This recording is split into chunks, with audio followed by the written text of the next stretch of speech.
Hey, what's up? My name is Daniela and welcome to a new video.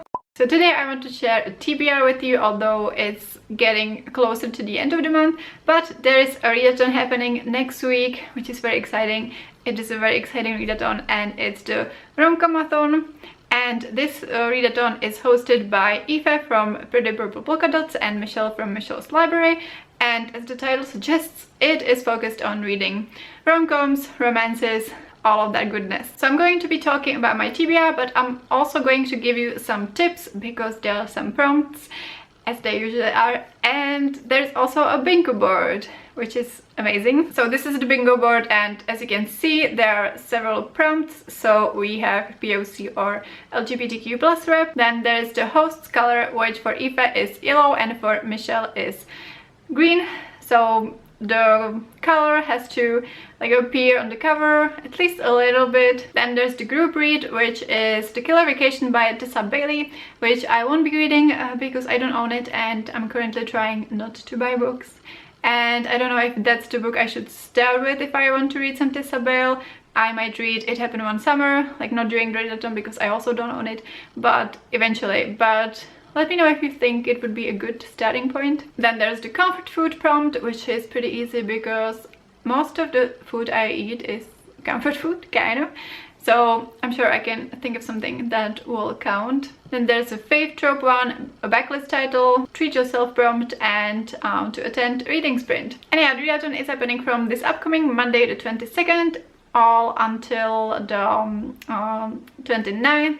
So it's the whole week plus one day, which is good because more time is good. So let's talk about my TBR. So I will be quite busy during the upcoming week with work and other stuff, but I still want to put together a pretty ambitious, at least for me, a TBR and, just see how it goes. So the first book I want to read is You Should See Me in a Crown by Lia Johnson.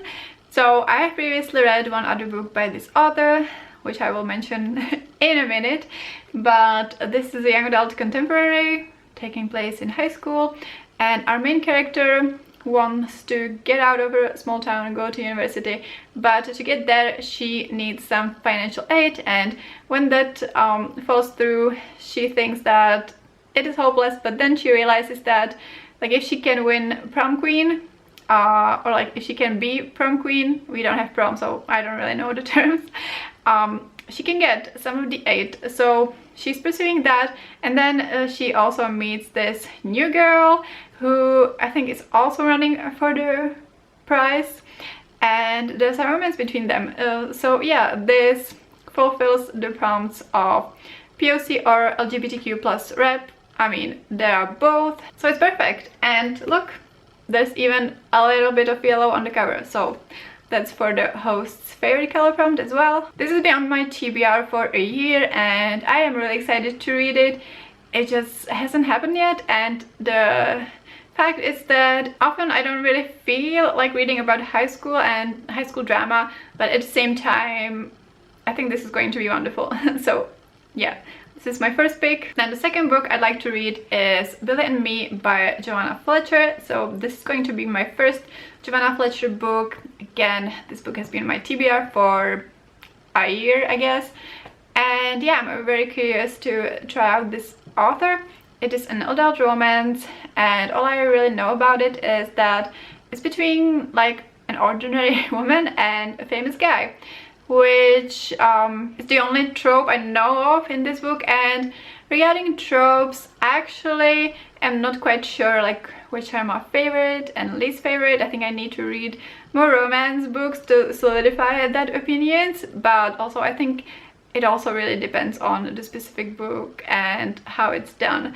So there are some tropes I know I really like, and then a couple I know I really dislike, but with the trope prompt I think that I will just see what's in those books that I'm going to pick, and then I'm sure that at least one of them will fulfill the prompt. If this book doesn't have any trope that I like, then it can definitely count for a backlist title. This came out in 2013, so quite a while ago. And then the third book I would really like to read during readathon is Maybe in Another Life by Taylor Jenkins Reid.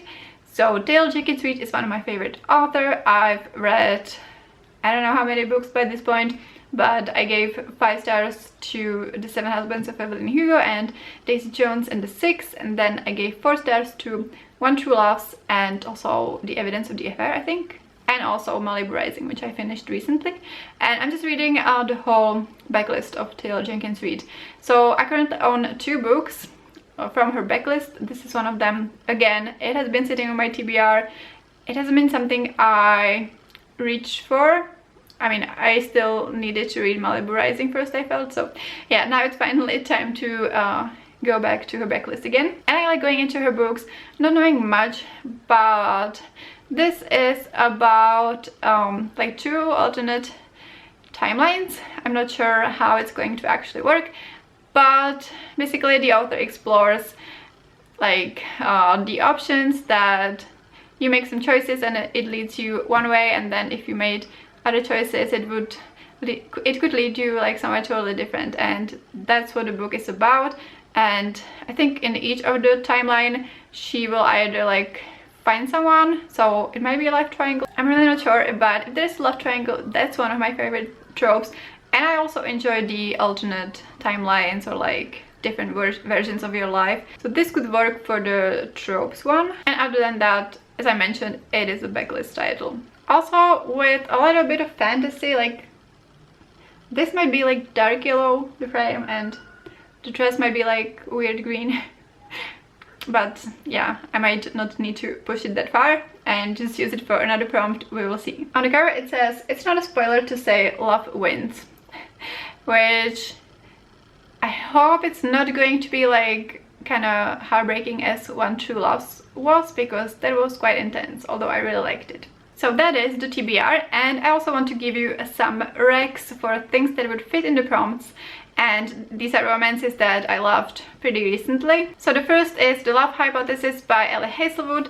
So this would fit in the queer rep because there's demisexual rep, and if you like fake dating, then you could use it for the prompt, the trope one. This is an adult contemporary taking place at a university. So the main character is a PhD student, and she like accidentally kind of kisses a teacher who's like not her teacher. It criticizes academia, which I always enjoy, and there's great dynamics between the 2 main characters. So yeah, I definitely recommend that. Then we have I Think I Might Love You, which is the first novella in this bind up of 3 novellas by Christina C. Jones, and the main character is black, and then there's enemies to lovers trope. It is hilarious and very sexy and kind of chill, except for when the main character accidentally like punches the guy in the face the first time they see each other. So yeah, as I said, it is really fun. Then I would also really recommend One Last Stop by Casey McQuiston. So I don't really want to say much about the plot of this one. It is about our main character who moves to New York and she meets this mysterious girl. So it's a sapphic romance with a twist. And I don't know what the trope is, like maybe like star-crossed lovers. There's also the found family trope, but I don't know if it counts if it's not like specifically romance trope. But yeah, a lot of good things in this one. And then of course you could choose one of the best rom-coms out there, which is the Brown Sister series by Talia Hibbert. So all of them would count for the POC rep, and this is enemies to lovers. There's also disability rep. Then this one has fake dating, and there's bisexual and anxiety rep. And this has, I guess, also enemies to lovers, so like forced proximity a little bit. And it also has autism rep. And then last but not least, this is the book I said I'm going to mention, and this is Rise to the Sun by Lia Johnson. So this is a young adult contemporary happening in at a summer festival, and the trope is, I want to say, insta love probably, which is not everybody's thing, but I really like it. And yeah, this book was delightful. So there is a sapphic romance between 2 black main characters, and then there's also asthma rep and panic attacks. on the page. So yeah, that is my TBR for the Romcomathon plus some tips. Let me know if you're also participating and let me know what do you think about any of these books. Or if you don't have anything to comment, just leave me an emoji to let me know you were here. I will link Eva's and Michelle's announcement videos so you can check it out and you can check out the bingo and all of the prompts. I can't wait to start reading for the readathon. So yeah, that will be all for this video. Like this video if you enjoyed it and subscribe to my channel if you want to see more. Thank you so much for watching and I will see you next time. Bye!